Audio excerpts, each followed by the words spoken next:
Alright, stop scrolling. This is the one. Go to sleep. The complete Roman Empire saga. 400 years, all in one place. I've spent over 2 years of my life crafting this series, all by myself. Over 20 hours of content, bringing you the ultimate chronicle of Rome. From the golden age of Augustus to the peak under Trajan, through the chaos of the 3rd century crisis. Well, see Diocletian's reforms, Constantine's new capital, and the final split after Theodosius. This was a massive undertaking. If you appreciate the effort, a like and subscribe means the world. No time. Hit save for later, so you don't lose it. Now let's begin. Welcome to the Roman MP. Let us now journey together back to the Roman Empire of the classical era. For a long time, whenever the Tetrarchy system of the Roman Empire is mentioned, most people, including myself, tend to approach it with a sense of ridicule. Our understanding of the 4 emperors, co-minus rule might come from meme images featuring the Ottoman Empire, the Holy Roman Empire, Russia, and Byzantium. The impression might be limited to it being the main culprit behind the division of the Roman Empire. However, the Tetrarchy and the 20-year reign of its founder, Diocletian, profoundly influenced the Roman Empire. One viewpoint in Western historical academia is to consider the Diocletian period as the beginning of the transformation from traditional Roman civilization to the so-called Byzantine civilization. Only by understanding the Tetrarchy and the Roman social reality it reflected can one truly understand the history of the late Roman Empire. Let us, following a chronological narrative, gradually analyze Diocletian's reforms and the mysterious Tetrarchy. Around 245 AD, Diocletian was born near Salonne on the eastern coast of the Adriatic Sea. His name originated from a small town in Dalmatia. Diocletian's parents were freed slaves of the Roman Senate Arenalas, which shows his origins were extremely humble. In his early years, Diocletian lived in an era of great change. In 251 AD, the Roman Emperor Decius was killed in battle against the Goths in Thrace. In 260, Emperor Valerian was defeated and captured at Edessa, becoming a prisoner of the Persian king Shaper I. Soon after, the Gallic Empire in the west and the Pomeranian Empire in the east declared independence, and the Roman Empire entered its own 3 kingdoms period. It was likely during this period that Diocletian joined the army. Although there are no specific records of his military achievements, Diocletian rose through the ranks with remarkable speed. He served as the governor of Moesia, was honored with the rank of consul, and held the important position of commanding the palace guard. The Roman Empire, after hitting rock bottom, achieved a resurgence. Aurelian successively defeated Queens Zenobia of Palmyra and the Gallic Emperor Tetrarchy, reunifying the empire in 274 AD. Subsequent emperors continued Aurelian's unfinished work. In 283, Carus led an army to campaign against Persia. The Roman army successfully captured Ctesiphon, but Emperor Carus suddenly and mysteriously died. The Roman army slowly withdrew from the front line. Upon reaching the vicinity of the Hellespont, they discovered that the emperor's younger son, Numerian, had also passed away. Diocletian, then commander of the emperor's guard, was proclaimed emperor by the troops. He executed another powerful contender for the throne and the main suspect, the Praetorian prefect Taper. Diocletian then led his army west and fought Carus's eldest son and legitimate emperor, Carinus, near Sirmium. Although Carinus had the upper hand, he was ultimately killed by a tribune named Aristobulus, a warrior of Trul of avenging his wife's honor due to his own licentious affairs. Diocletian thus became the sole ruler of the empire. Upon his accession, Diocletian's power was not very stable. He must have known better than any of us the myriad ways the 20 emperors of the preceding decades had died. To stabilize the situation, he appointed the turncoat Ricibutals as Praetorian prefect and consul. Other generals who had surrendered on the battlefield, such as Constantius, were also given important positions. He then traveled to the imperial capital, Rome, to appease the Senate and the Roman people. At this point, I want to ask everyone a question. Was the 3rd century crisis over? Yes and no.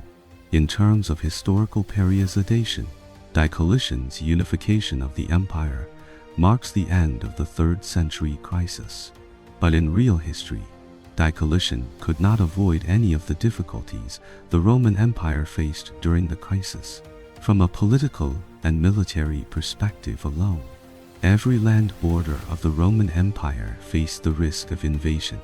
This was not just the constantly embattled Rhine-Danube frontier, but also the eastern regions of Asia Minor and Syria bordering Persia.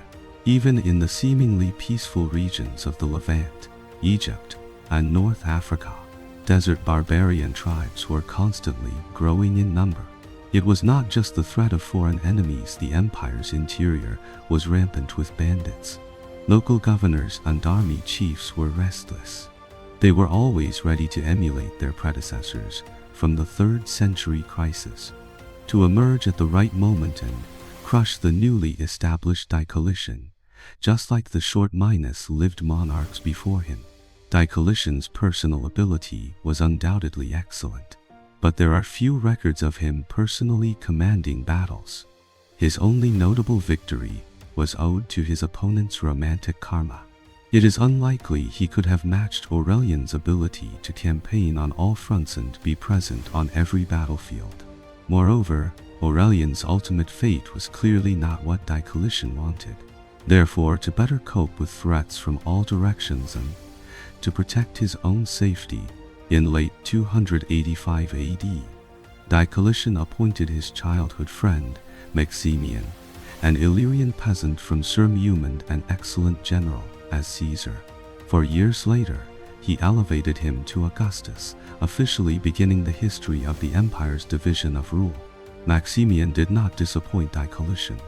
After becoming the Western Augustus, he led his army to repel an invasion by the Franks and then turned back to suppress a peasant rebellion in Gaul known as the Bagaudae A.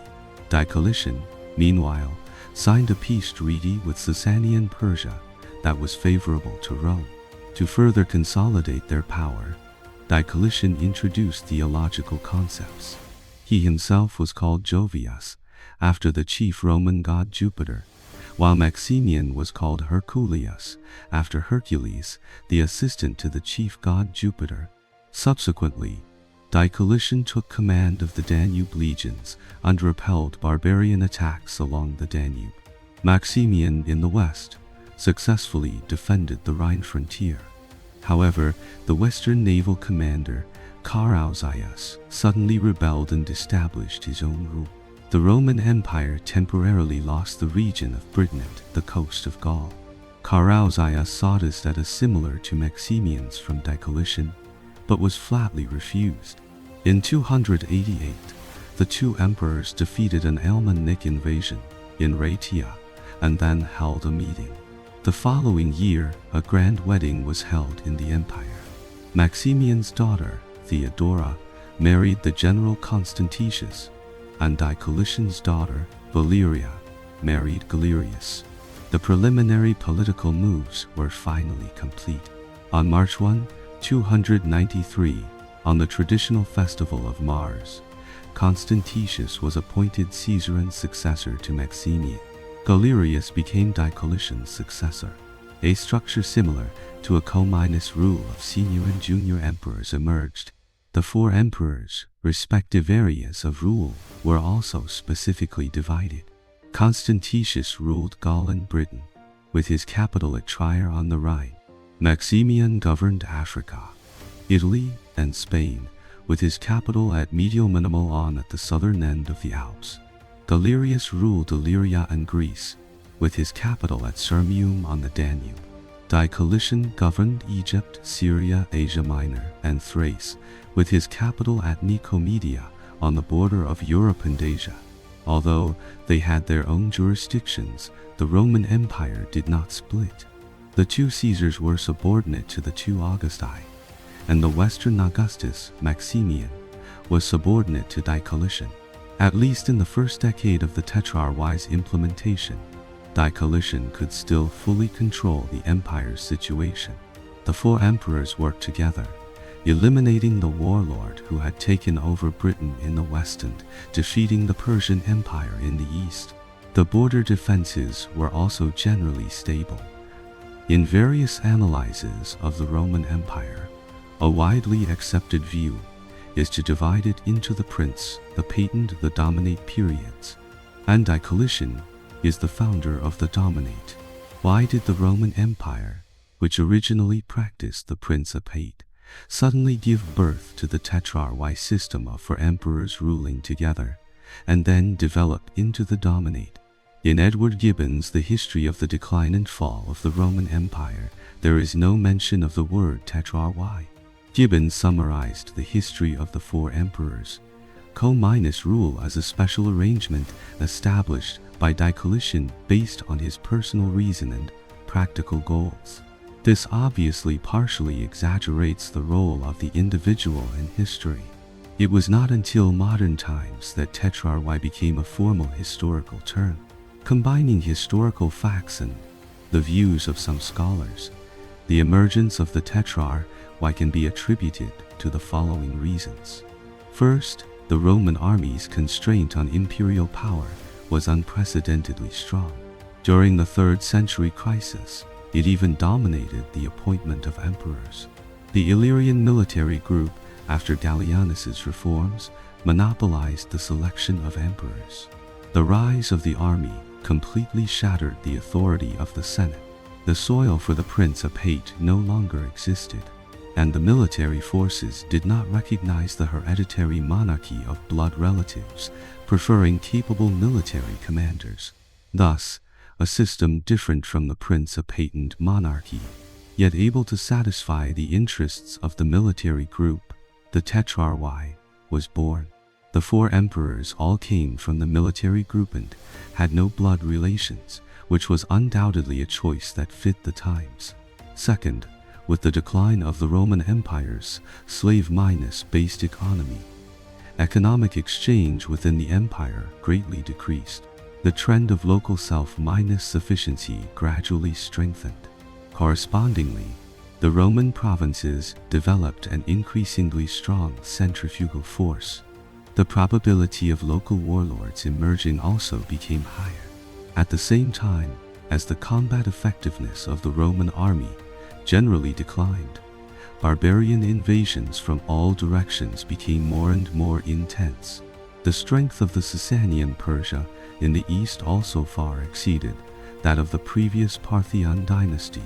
Rome faced unprecedented external threats. Under the influence of these political and economic factors, the division of the empire became a historical trend. In 253 AD, Valerian appointed his son Gallienus as the Western Emperor, and the division of the empire began. Later, Carus also implemented a division of rule. Their attempts provided Diocletian with relatively sufficient practical experience and lessons, paving the way for the formal Tetrarchy. Third, the empire had already embarked on a path of Orientalization. The western part of the empire was dominated by the Latin language and a large slave-based plantation economy. The eastern part was dominated by the Greek language and a free small-farmer economy. In the 3rd century, the empire's slave-based economy rapidly declined. The economy and population of western regions like Gaul and Iberia rapidly declined. Even the region of Italy, where the capital Rome was located, gradually became impoverished. In contrast, the importance of the eastern part of the empire was rising. The traditional monarchical and hierarchical concepts of the eastern regions gradually began to influence the empire. The originally bottom-up source of power gradually became top-down, laying the foundation for the monarchical transformation within the Tetrarchy. The Tetrarchy played a transitional role for the Roman Empire in the 3rd and 4th centuries. This peculiar system was completely in line with the social reality of the empire. It ensured the stability of the Roman Empire for a certain period of time. The frequency of local usurpations was greatly reduced. The harm of barbarian invasions was weakened. The central authority of the empire was also gradually restored. In this video, we have briefly reviewed Diocletian's life trajectory, his rise, and the special system of the Tetrarchy. We have not yet elaborated on the specific events of his 20-year reign. In the next video, let us start with Carausius, who occupied Britain, to understand the chaotic situations Diocletian faced in various places and the reform measures he took. Well, are you satisfied with the pace of this video? If you have any suggestions for modification, please leave a message in the comments section. If you are relatively satisfied, I hope you can give it a thumbs up, a like and a share. Creation is not easy. Thank you for watching. In 296 AD, the English Channel was rough with high winds, and a thick fog obscured the view. Surprisingly, in this extremely dangerous season, two Roman fleets were poised for action.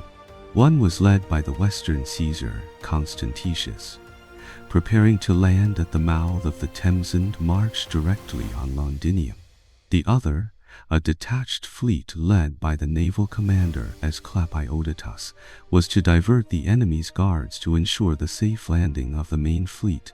With the order to act, one of the few large scale amphibious landings of the classical era officially began. Similar to Diocletian, Maximian's early origins were also relatively humble. After joining the army, he did not receive much historical attention. His sudden rise to a high position was indeed surprising. But in fact, Maximian and Diocletian had known each other for a long time. Their personalities were complete opposites. In the story of the Romans, it is described this way: if a suspicious sound was heard outside the window, Diocletian would first stay indoors and try to determine the source of the sound, while Maximian would directly grab his weapons and rush out. Their complementary personalities may have been the reason for their friendship. Maximian also admired and respected Diocletian from the bottom of his heart, which was an important factor in the stable operation of the empire. In 286 AD, after Diocletian appointed Maximian as the Western Emperor, the two quickly went to their respective responsible areas. In this video, let us first focus on the wars in the western part of the empire. The region of Gaul in the late 3rd century was turbulent. The residents here not only had to face the covetous barbarians across the Rhine, but the Bagaudae movement within was also intensified. Since Caesar's conquest of Gaul, most of the people of this nation had been reduced to slaves, forced to labor for the Gallic nobility for a long time, imprisoned by shackles, and restricted by harsh laws, unable to leave the nobles' estates for life. With the decline of the empire's slave-based economy, a large number of the lower class people fled. To survive, they had no choice but to become bandits. The Bagaudae organization in the mountain forests became their choice. The original meaning of Bagaudae was warrior in the Gallic dialect. But after Caesar's legions swept through the area, Bagaudae gradually became a term exclusively for gladiators enslaved. Some of the brave among them first tried to escape to the countryside to hide and survived in the sparsely populated mountainous areas, gradually forming organized armed forces. In 186 AD, during the reign of Emperor Commodus, a large scale Bagaudae movement broke out in Gaul. The rebellion lasted for 3 years. During the 3rd century crisis, the Roman central government's reach to Gaul was limited. The Bagaudae controlled most of the area between the Seine and the Loire rivers, and the original Lug Dune, since Gaul's influence extended to almost the entire Gaul region. The leaders Aelianus and Damandus successively proclaimed themselves emperors, while maintaining contact with the Germans, using them as foreign aid.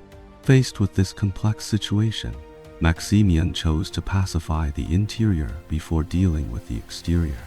He first led his army to expel the invading Germans along the Rhineland, then cleared out the German-populated areas to the east. After ensuring the stability of his rear, he began to devote himself wholeheartedly to suppressing the bandits. Faced with the encirclement and suppression of the main Roman legions, the Bagaudae rebel army broke into smaller units, constantly ambushing and harassing the advancing Roman legions. The prolonged warfare caused the Roman soldiers' morale to waver, and desertions became frequent. To reverse the passive situation, Maximian learned from the experience of the former Roman tycoon Crassus in suppressing rebellions and severely punished the deserting soldiers. In terms of strategy, the Roman army shifted from an initial full-scale offensive to a focused offensive, dividing and surrounding the rebel army and defeating them one by one. The rebel army, under the absolute strength of the Roman legions, gradually faltered.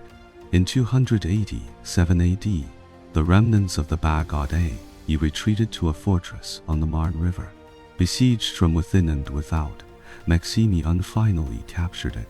The Bagaudae movement suffered another major setback. But the Bagaudae movement could not be eradicated just because of the failure of one war. As long as oppression within the empire continued for a day, the Bagaudae would never disappear. It just moved to the mountain forests that the army could not reach. The next time it appeared on a large scale, it would sound the death knell of the classical Roman Empire.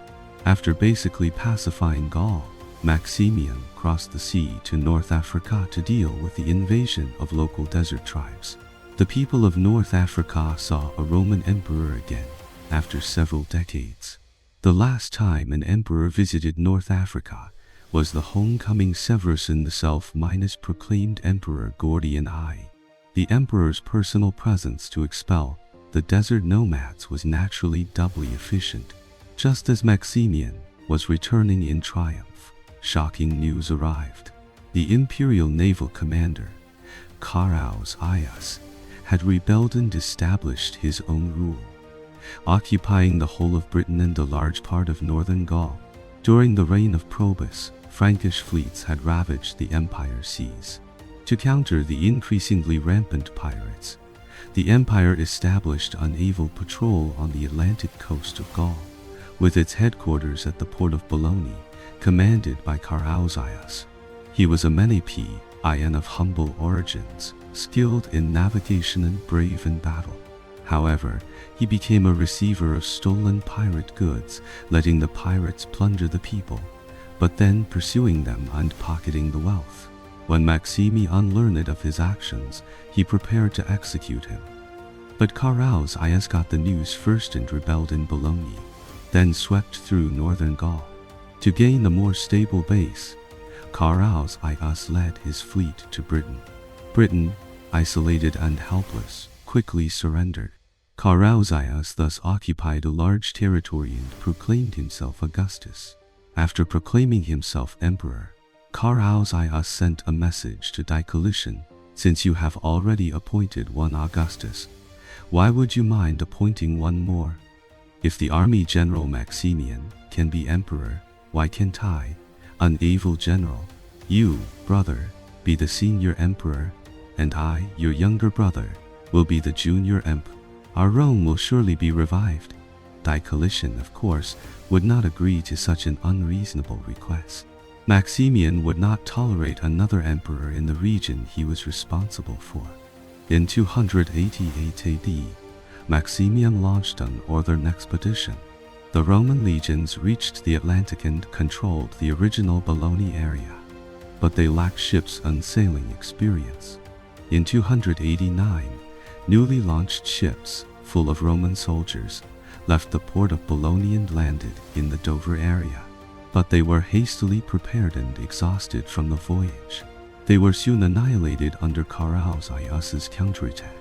Maximian's previous northern expedition achievements were also lost. Carausius even captured parts of the Rhine estuary. The recovery of Britain was forced to a halt. During this time, Carausius defeated the Caledonians, allied with the Franks to plunder the imperial coast, and taught them navigation techniques and experience. It was not until Constantius became Maximian's deputy that the recovery work officially restarted. Maximian stayed on the Rhine front, entrusting the recovery of Britain entirely to Constantius. His first step was to recover the important port of Bologna to the north. In 292, Constantius led his army to besiege Bologna. By building a mole to block reinforcements, the city was isolated and eventually laid down its arms. Constantius captured many of the rebel ships. In 293, Constantius was formally appointed as the Western Caesar, managing Gaul and Britain. He spent 3 years building ships and training the navy. During this period, the situation in Britain became turbulent. Carausius was assassinated in 294 by his chief minister Allectus. The new usurper Lactalentin was helpless in the face of Constantius's growing pressure. He could only gather his forces to focus on defending against the enemy's landing. In 296, Constantius formally launched his sea crossing. He and the naval commander Asclepiodatus divided their forces into two. The main force went straight for Kent, while the detached fleet landed to the west. When the Romans set out, the entire channel was filled with a thick fog, so that the British fleet off the Isle of Wight did not detect the danger. Asclepiodatus successfully landed somewhere in the west. To show his determination to win, he ordered all the ships to be destroyed, leaving no way back. With their boats burned, they moved forward. Allectus, who had stationed almost all his troops near Londinium to defend against Constantius, suddenly heard that the western coastline had fallen. He had to lead his army on a long march. The two sides fought near Calava. Asclepiodatus, leading his desperate troops, was invincible. Their training and combat effectiveness were also far superior to the long-minus complacent British army. Allectus was killed on the spot, and his army quickly collapsed and scattered. Asclepiodatus won the battle in one fell swoop. The towns of Britain were covered one after another. When Constantius led the main first to land in Kent, he found that the entire island was already full of Roman flags. Constantius enforced strict military discipline and implemented measures to ensure stability in the local area. Britain, after several years of separation, returned to the embrace of the empire. However, this was also the last time it returned to the empire. In this video, we have briefly reviewed the historical events that took place in Gaul and Britain in the early days of the Tetrarchy, including the Bag-Ae movement in Gauland, the rebellion and recovery of Britain. In the next video, let us turn our attention to the East and see what the two Eastern emperors were doing, and the military reforms they implemented to cope with barbarian invasions. In 297 AD, on an ordinary day, the Western Caesar Constantius was leading his guard on a routine patrol along the border of Gaul and Germania. Suddenly, war cries erupted from all around. A large force of Alemannic barbarians suddenly surrounded him. The number of troops with Constantius was extremely small and could not withstand the attack. The Caesar fought and retreated, eventually escaping almost alone. He retreated to the nearest city, Langres. The panicked citizens refused to open the city gates. They could only use ropes to hoist the wounded monarch up the city walls. The Alemannic forces then laid siege. The situation was extremely critical. Hearing that Constantius was in danger, Roman troops from all around responded, rushing from all directions to reinforce him. The invaders were surrounded. It is said that more than 6,000 Alemanni were killed in the battle. Langres was saved. This battle was the most thrilling moment for Constantius during his time as Western Caesar. In the remaining time, he did a good job of completing the tasks given to him by Diocletian and Maximian. The Western Empire remained generally stable. In this video, let us turn our attention to the East and see what the two Eastern emperors were doing. In 200 Ixus, shortly after appointing Maximian to co-rule the empire, Diocletian went to the Danube frontier and resolved the enemy's situation in this region. To further consolidate the border defenses and at the same time to dissolve the threat of powerful military generals to the central imperial power, Diocletian gradually implemented his military reform policy.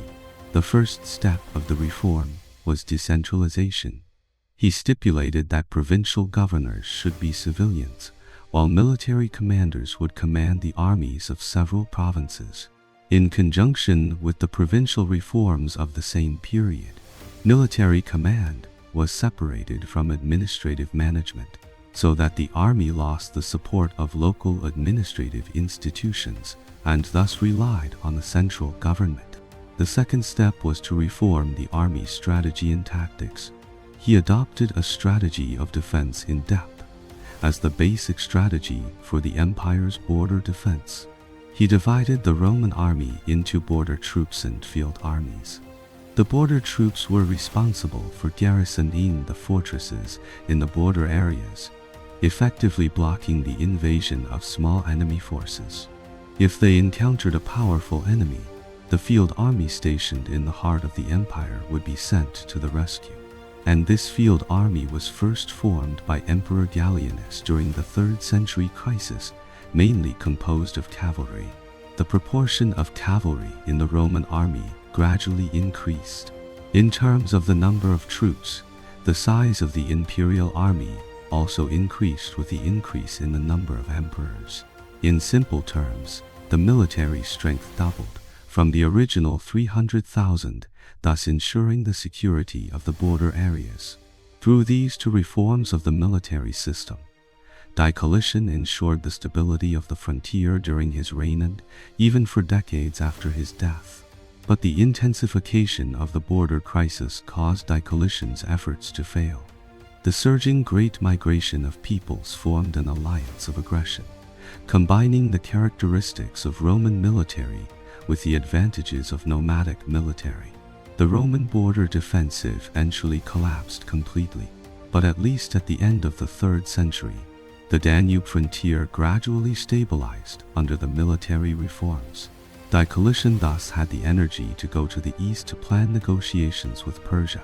Around 253 AD, when Valerian first appeared on the historical stage, the Persian king Shapur I led his army to conquer Armenia. King Khosrov was also killed. His son Tiridates narrowly escaped and had been studying and growing up in Rome ever since. During the rebellion against Probus, he had even blocked angry soldiers to protect his benefactor Licinius, forging a deep friendship with this future Eastern emperor. Around 200 Ixus, Diocletian supported Tiridates in returning to Armenia. The local towns surrendered without a fight. Armenia was successfully restored. Diocletian took advantage of the victory and led his army to the Persian border, pressuring the Persian king Bahram I to hand over the northern region of Mesopotamia. Bahram I's territory had just been pierced by Kharas 3 years earlier. The Persian army had also done nothing in the Armenian restoration movement. To prevent Khassitsan from collecting tourist tickets from the Romans again, the Persians had no choice but to compromise. The High-Sikh Diocletian did not force Bahram I to directly admit to ceding the land, but instead brought up the status quo of both sides, recognizing that the northern region of Mesopotamia was temporarily managed by Rome. This successful diplomatic action allowed Rome to consolidate its control over fortresses like Nis Ibis. The eastern defense line of Rome was well consolidated. The threat from Persia was temporarily eliminated. But the situation in the east did not return to peace. The barbarians across the Danube constantly ravaged the empire's lands. The Levant region was also invaded by the Arabs. Diocletian chose to personally oversee the desert front, leaving the Danube to his trusted deputy, Galerius. Galerius reacted quickly. He would not wait for the enemy to invade, but chose to take the initiative to attack. His response to invasions was also extremely swift, and he completed his tasks very well. Diocletian also drove the several invading Arab tribes out of the empire's territory. In 295, the Egyptian region, which had been turbulent for all these years, once again raised the banner of rebellion. Under the leadership of Achilles, they rebelled. The local Roman army was defeated. Diocletian had to personally lead the campaign. Soon, he recovered the areas outside of Alexandria, but the siege of the city progressed slowly. The Roman army cut off the aqueducts, so that large areas of the city could not get water from the Nile. Diocletian hoped to force the city to surrender through a long siege. The city's defenders also constantly sent out suicide squads to raid Diocletian's camp. The fighting was extremely fierce. In 296, after 8 months of siege, Alexandria finally could not hold on. Diocletian showed his ruthless side here.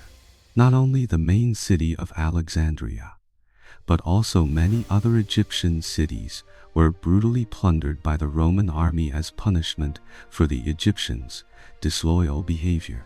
He also promised the Nabateans, living in the Libyan desert, that he would provide them with some of the sparsely populated land on the empire's border to live on, in exchange for their protection of the empire's frontier. Diocletian stayed in Egypt for a period of time. He once issued a very special edict, ordering the destruction of all books on alchemy in Egypt. This was also the first recorded official crackdown on so called alchemy. Diocletian's measures in the Egyptian region were effective. For the next several hundred years, there were few rebellions in the Egyptian region. While Diocletian was bogged down in suppressing the rebellion in Egypt and unable to leave, the empire's eastern defense line suddenly and inopportunely became critical. In 293, the Persian king Bar-Amai died. His young son Bar-Amai succeeded to the throne. With a new, young ruler, the state was in doubt. To take on the great cause of Persian revival, Bar-Amai's dear grandmother's uncle, Narzeh, launched a coup and seized the throne. To divert internal contradictions and consolidate his power with military achievements, Narzeh decided to restart the war with the Romans. His first target was Armenia. In 295, Narzeh sent troops north. The Armenian army was weak, and the disparity between the two sides was too great. Tiridates could not turn the tide. He led his remnants to flee Armenia for the second time. The following year, Narzeh led his army to capture the northern region of Mesopotamia, which had been lost in the peace treaty 8 years earlier. The Roman eastern defense line was in jeopardy. Diocletian was at this time deeply mired in the siege in Egypt and unable to come to the rescue. Therefore, he assigned the Danube legion's commander, Galerius, to command the war against Persia. A full-scale war between Rome and Persia broke out again. In this video, we have briefly introduced Diocletian's military reforms, the peace treaty with Persia, and his actions to suppress rebellions in the Levant and Egypt. A new round of Roman-Persian wars is about to begin. The Persian king Shapur I had 3 sons, Hormai, Cdi, Bar-Amai, and Narzeh. His first 2 sons both died shortly after Shapur's death. The Persian throne passed to Bahram's son, Bar-Amai. During this period, the Zoroastrian priest Kart-Ir, who had supported Bar-Amai, became extremely powerful.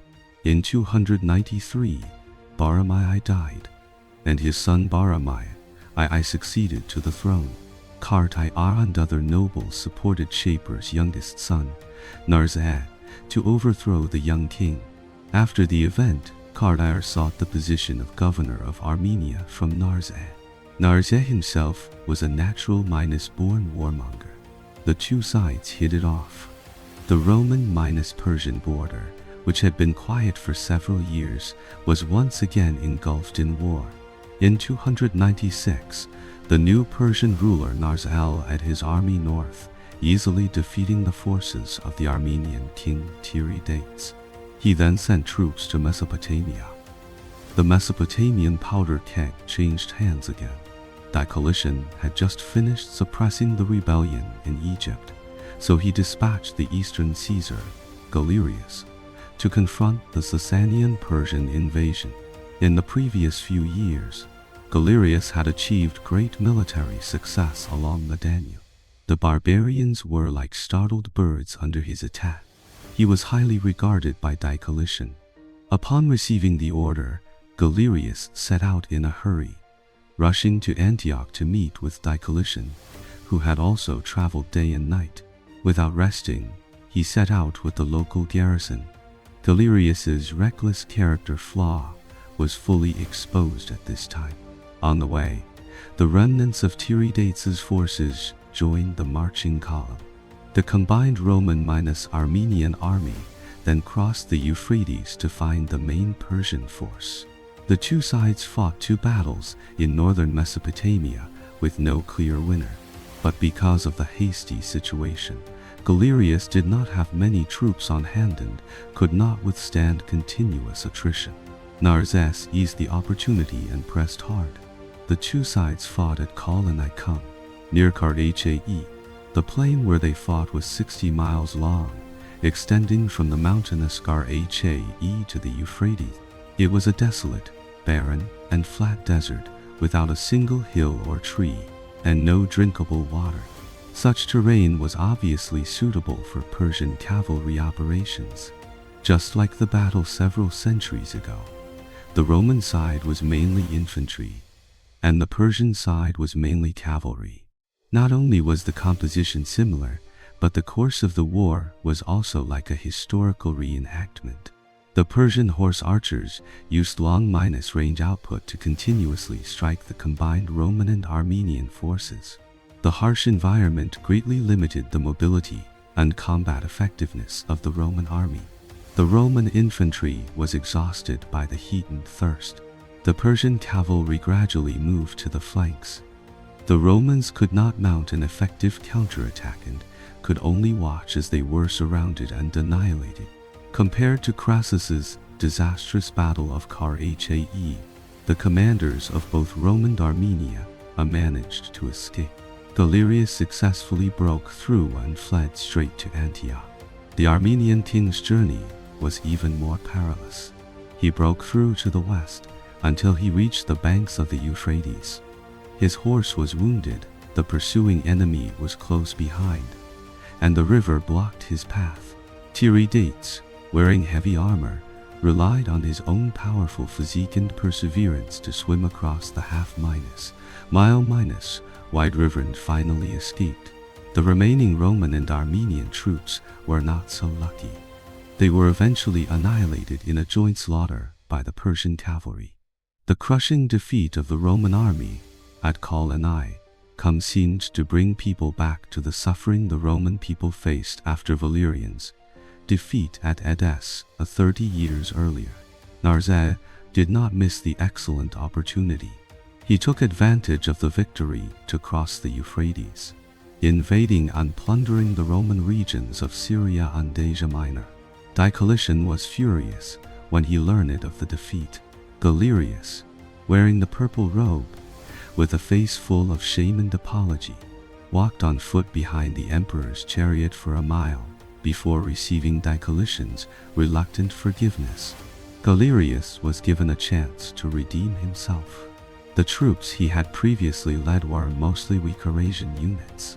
To correct this deficiency, he drew hardened veteran legions from the Danube front, as well as his personal troops recruited from Illyria. In addition, a considerable number of Gothic auxiliary cavalry units were added. The proportion of cavalry in the Roman army increased significantly. To avoid the plains that were unfavorable to his own operations, in 297, Galerius selected 25,000 elite soldiers as the vanguard and first went north to recover Armenia, using the mountainous terrain to neutralize the advantage of the Persian cavalry.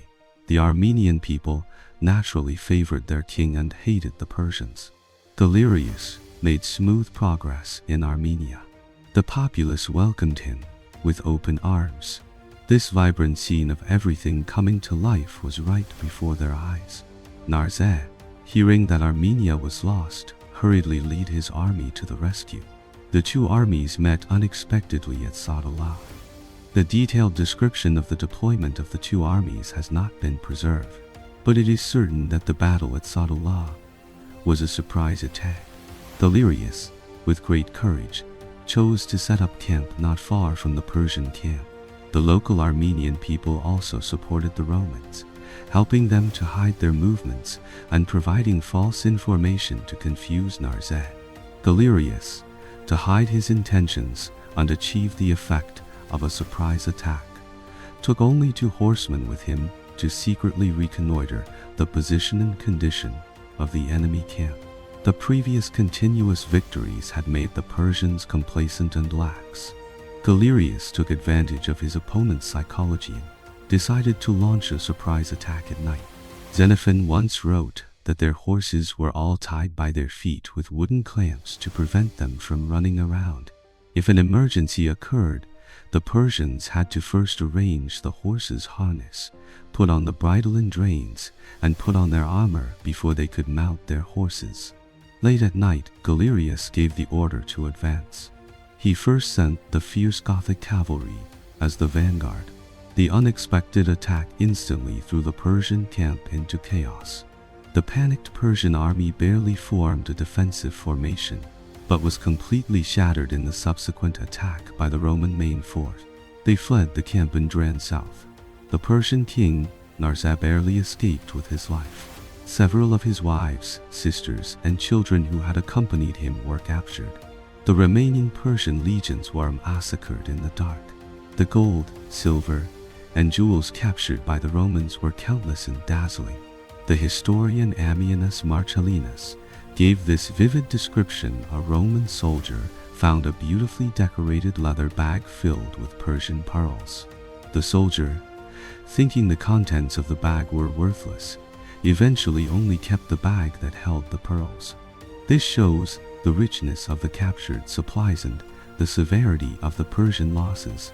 Galerius, having crushed the main Persian force at the Battle of Sadullah, then pursued them, conquering cities and plundering extensively in Media.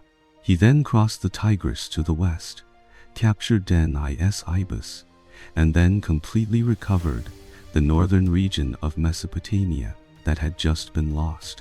To show the Romans enthusiasm for the Kasitzan hotel, Galerius went south along the Euphrates, his forces pointing directly at Kasitzan. The defeated Narzeh was unable to resist and hastily withdrew from Kasitzan. The Roman army set foot here again after more than a decade. Galerius did not continue to advance. After a great show of force, he chose to withdraw his troops. He properly settled the captured wives and daughters of Narzeh to increase his bargaining chips for future negotiations. Diocletian, in Syria, was anxiously waiting for the result of the war. Galerius's triumphant return undoubtedly made him overjoyed. The two emperors met at the imperial border. The scene was filled with a happy atmosphere. After some drinking, Diocletian appointed Galerius to be responsible for the aftermath, to negotiate with the Persian side. The other party in the negotiations, Narzeh, was greatly depressed after the defeat and the capture of his wife and daughters. He hurriedly sent his courtier Apharban to negotiate peace. Apharban first congratulated Galerius on his victory and, at the same time, thanked him for properly caring for the king's family. But when it came to specific interests, He immediately used grand rhetoric to prevaricate and evade Rome and Persia are the two eyes of the world. Blinding, either eye would be an irreparable tragedy. The hot-minded Emperor Galerius was in no mood to be an ophthalmologist. The Persians also speak of leaving things to fate and calmly teach us the virtue of humility. It's recall how you treated our unfortunate emperor, Valerian, with humility. You defeated him with no dignity, humiliated him as a captive, and imprisoned him until his death. His remains were publicly displayed and endlessly desecrated. Where do you get the face to teach us things you don't even believe in yourself? A Farban was politely escorted out by Galerius. Around the spring of 299, Diocletian arrived at Nis and met with Galerius. Galerius proposed the idea of further conquering Persia, which was rejected by Diocletian. After discussion, they established the negotiating spirit of consolidating the eastern frontier.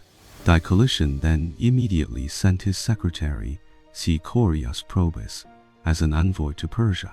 The Persian king, however, used the excuse of needing rest after a long journey to constantly delay meeting with Probus, probably to gather troops to increase his bargaining chips. The two sides finally met on the banks of the Esprudas River in Media. After arduous negotiations, the two sides finally reached an agreement and signed the Treaty of Nis. The treaty stipulated that Persia would cede the provinces east of the Tigris and Elim, Zab Disni, Arzain, Moxoene, and Corduni to the Roman Empire, and recognized the Tigris as the border between the two countries. The Armenian border was extended to the fortress of Zintha in central Atropatena. At the same time, the suzerainty over the southern Caucasian region of Iberia was transferred to the Roman Empire, and the right to appoint the Iberian king was relinquished. The Caucasian states became a Roman sphere of influence. The only treaty the Persian king refused was to make the city of Nisibis the only legal trading point between the two empires, in order to protect his own economic interests. The signing of the peace treaty maintained a basic peace between the two great powers for more than 40 years, ending the continuous wars between the two countries since the establishment of the Sasanian Empire, until Shaper I rekindled the flames of war.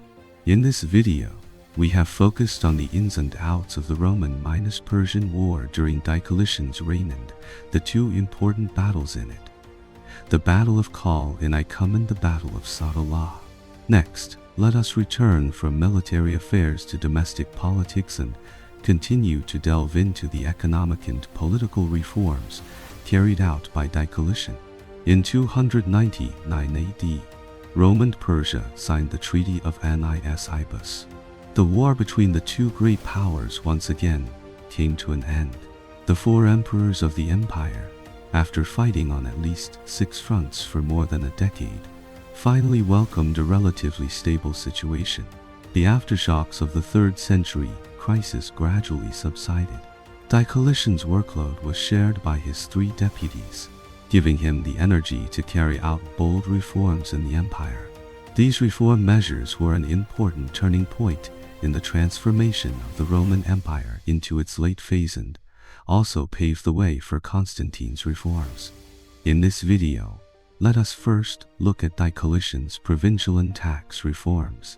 The Roman province originated from the first Sicilian province established after the victory of the First Punic War. The main duties of the early provincial governors were to collect taxes and adjudicate cases. After that, whenever Rome occupied a new area, it would send its own jurists and officials to formulate laws according to local customs and send a governor to collect taxes. By 117 AD, the territory of the Roman Empire had reached its historical peak, with a total of 50 provinces and special districts. The old system of Roman provinces mainly followed the regulations of the Augustan era. Augustus divided all provinces into 2 categories: imperial provinces and senatorial provinces. Among them, the imperial provinces were mostly close to the border and stationed Roman legions. The senatorial provinces were relatively stable and did not have permanent garrisons. The imperial provinces were governed by governors from the senatorial class. The senatorial provinces were governed by regular former republican officials, and their overall status was higher than that of the imperial provinces. In addition, the empire had some very fragmented administrative divisions, such as free cities, colonial cities, local self-governing bodies, and allied states like Armenia. There were also complex distinctions in the obligations of different groups, such as taxes and military service. By the time of the 3rd century crisis, the Roman local areas were extremely chaotic. Provincial governors sought independence one after another. The authority of the central government weakened, and the centrifugal force of the provinces continued to increase. The complex distinctions between provinces further exacerbated this chaos. The outdated system urgently needed a major reform.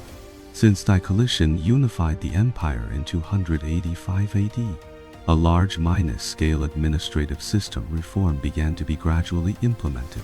Through several years of governance, all parts of the Roman Empire gradually recovered from the chaos of the 3rd century crisis. The border areas also gradually stabilized under the joint efforts of the 4 emperors. He also had the energy to implement his reform policies. Diocletian's provincial reform was the largest and most thorough since the Augustan era. Diocletian first unified the differences between the provinces under the emperor's jurisdiction, and abolishing the senatorial provinces and various free cities, colonial cities, etc., to facilitate unified management by the imperial central government. After that, Diocletian subdivided the original provinces. The total number of provinces after the reform, plus the special administrative region of Rome, was 101st. The imperial provinces after this were like the prefectures of ancient China. Of course, the Roman central government could not directly manage so many administrative units. Above the provinces, Diocletian added a new management unit, the dioceses. These dioceses were the Diocese of the East, the Diocese of Pontica, the Diocese of Thrace, the Diocese of Macedonia and Achaia, the Diocese of Pannonia and Noricum, the Diocese of Italy, the Diocese of Italy, the Diocese of Gaul, the Diocese of Britain. Under Diocletian's pen, almost all the provinces on the map were split to varying degrees. Even the islands of Sardinia and Corsica became two separate provinces. This division optimized the originally uneven division of the imperial provinces and effectively limited the power of the provincial governors. Not only did he reduce the size of the provinces, but Diocletian also divided the power of the provincial officials. The original provincial governors had immense power locally, possessing absolute power in the local area. There was no shortage of stories of provincial governors getting rich through corruption. The famous Roman philosopher Cicero described a provincial governor this way: when Verres was the governor of Sicily, his people could not access their own laws at all, let alone get any just judgment. Countless money was extorted from the farmers in the most shameless names. Rome's most loyal allies were treated like enemies. Roman citizens were also like slaves. Nothing was more shameful to the Romans than this. This governor Verres, whom Cicero overbally attacked, plundered about 70 million sesterces in his 3-year term. But was Cicero, who stood on the high ground of self-proclaimed integrity, so clean himself? Cicero served in Sicily for only 1 year and obtained 22 million sesterces. In terms of making money, it seems he was not much different. Compared to economic plunder, what made the emperor more wary was their military power.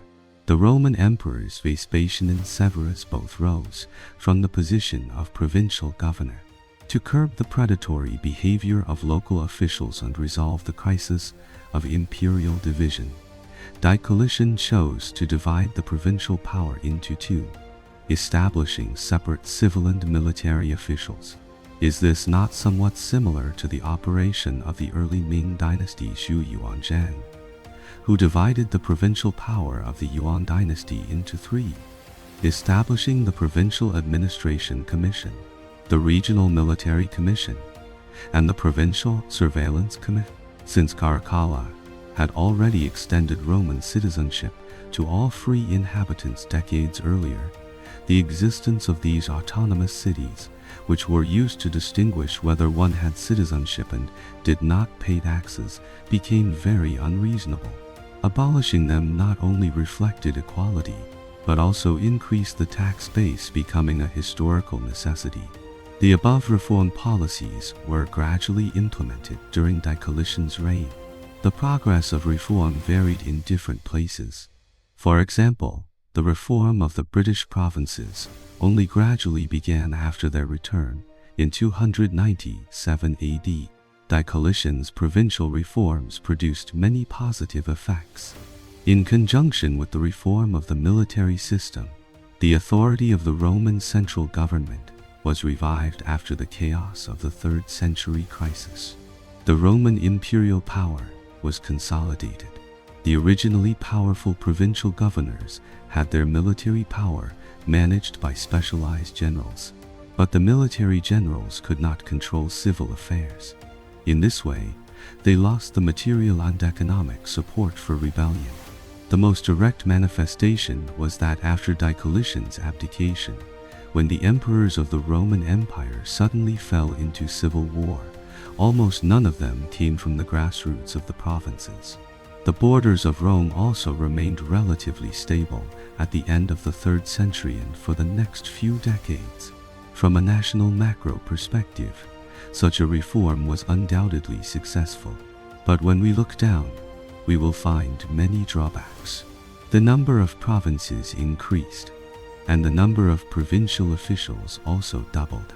The bureaucracy of the Roman Empire multiplied several times, and the expenditure of the administrative institutions also rose sharply, especially the original Italian region, which was divided into a full 17 provinces after the reform. The number of officials the Roman people had to support increased more than tenfold, greatly increasing the burden on the people. To increase revenue to support the increasingly large bureaucratic system and military forces, Diocletian was also simultaneously promoting his tax system reform. Before the tax system reform, Rome stipulated that taxes should be levied in proportion to the value of property. People with large assets provided more taxes than others. People with moderate property paid less tax. Those with no property were exempt from all burdens. But in actual implementation, this tax spirit was almost completely a dead letter. When spoils were abundant, Roman taxes were cancelled. Whenever the treasury was tight, taxes could become astronomical. Rome did not follow any ready-made plan. The only system that could be called stable was the tax farming system that Crassus had started with. The taxes levied on different regions on different groups of people were also completely different. The methods of taxation and the tax base were also varied. To sum it up into words, chaos. After hundreds of years of development, the Roman tax system, which was gradually established in the late Republic, was still extremely imperfect. There was no unified tax code, no written tax law, and no specific definition of the date, method, and amount of tax payment. This was the root of the numerous tax items and the chaos of taxation. Diocletian's tax reform mainly included unifying the tax system, simplifying tax items and collection procedures. The specific content included that all urban and rural residents across the country had to pay a poll tax. Those who owned land paid a land tax. The collection unit for the poll tax was the head, which included the conversion of property and livestock numbers. The collection unit for the land tax was the jugum, which was the area of land that one ox could plow in one day. To cooperate with tax collection, large scale and measurement, investigation, and population registration were carried out in various regions of the empire. Distinctions were made based on the fertility of the land, the level of output, and the types of crops planted. The scope of taxes in kind and taxes in money was also clearly defined. The provision of exempting the Italian region from direct taxes was abolished. Urban artisans and merchants also had to pay other taxes. Veterans, the property-less, and slaves were exempt from tax. Of course, he did not forget to reform the monetary system. Diocletian also tried to improve the financial sector, stabilize prices and currency values, and curb inflation. But there are also many views that Diocletian's reforms directly increased the tax burden on the Roman people. The continuous increase in tax rates to support the growing administrative system and military forces, and the measurement of land and the increase in taxes on industry and commerce also tied the people to the land. The vitality of Roman commerce was severely hit. In any case, Diocletian's tax reform still ensured the daily operation of the empire. If the people were to choose, they would probably rather pay more taxes than return to the era of the 3rd century crisis.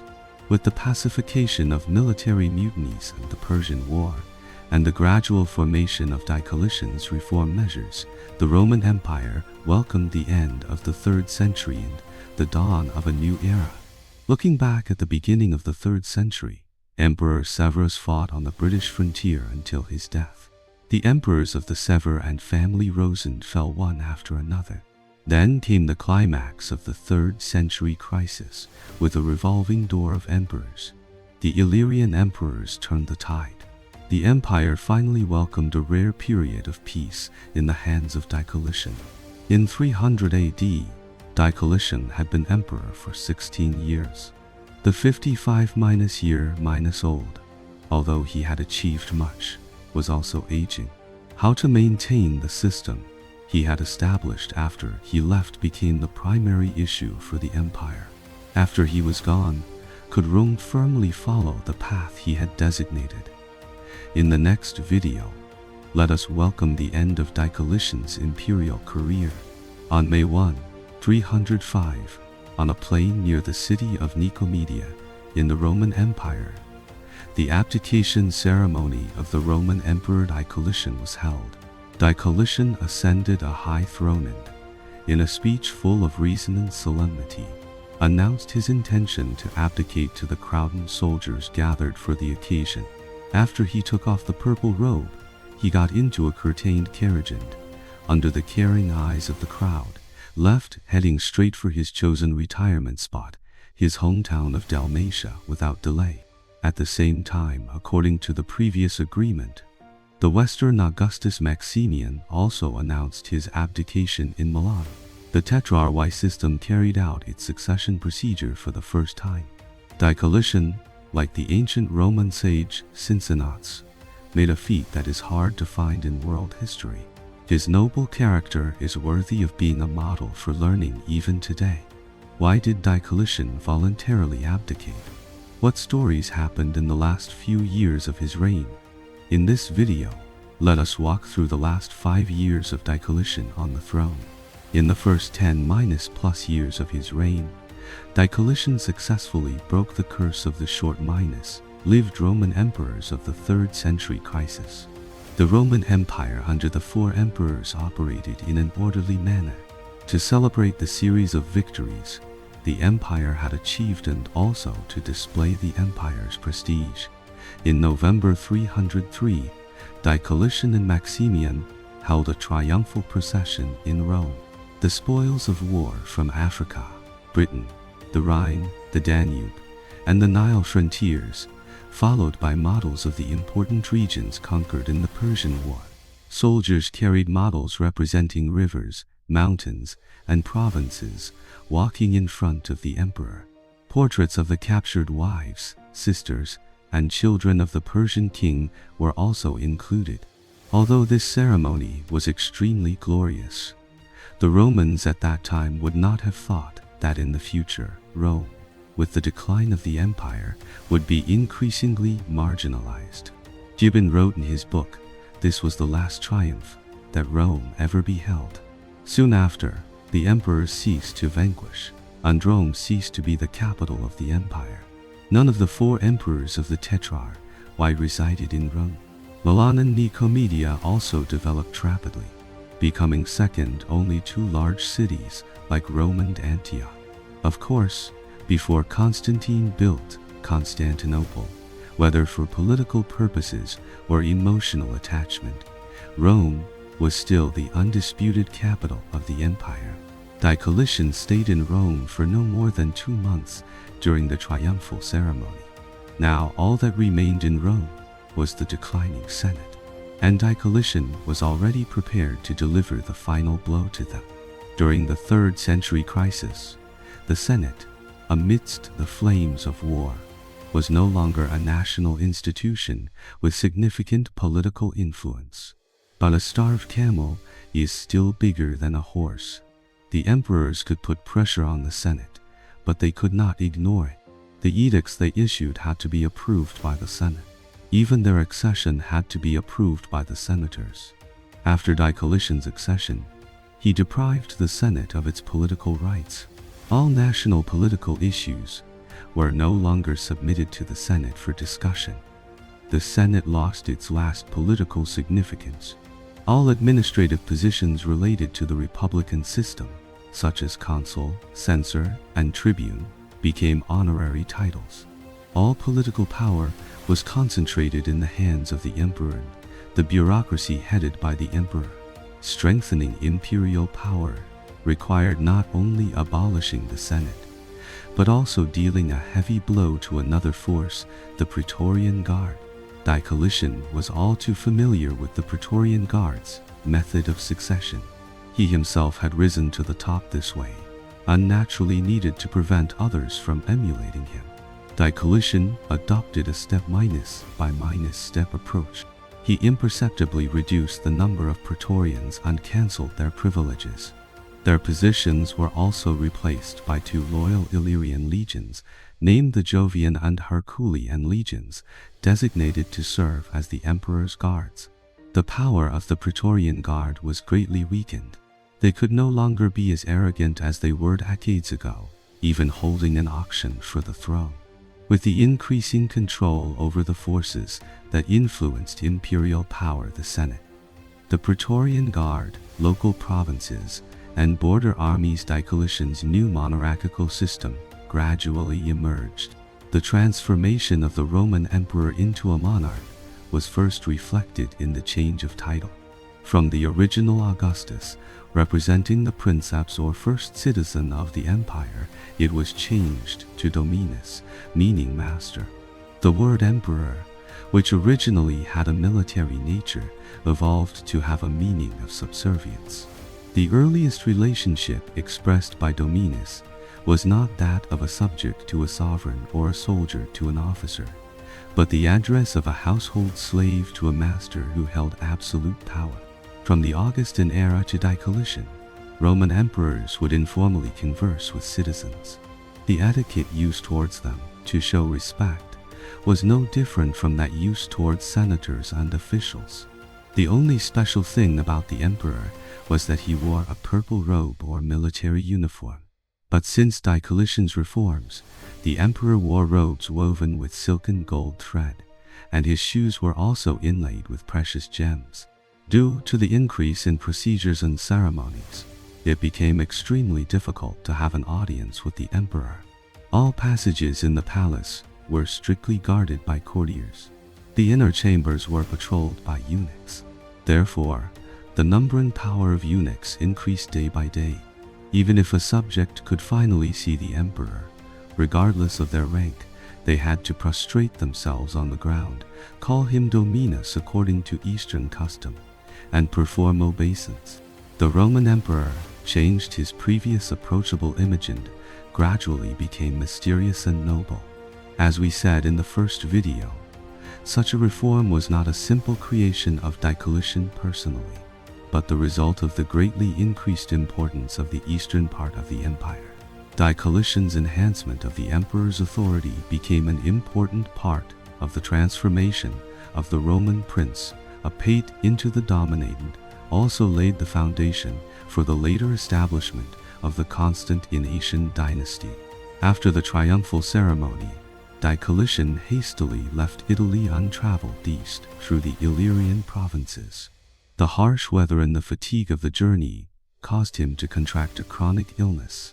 He could only lie in a closed litter and be carried slowly forward. In 304, before he reached Nicomedia in late summer, his condition had deteriorated at an alarming rate. He spent the entire winter recuperating in the palace. 20 years of overload work had clearly exacerbated his physical decline. Perhaps at this time, Diocletian remembered the era of the 5 good emperors 100 years ago. The noble character of choosing the worthy and abdicating. His physical weakness further strengthened his determination to abdicate.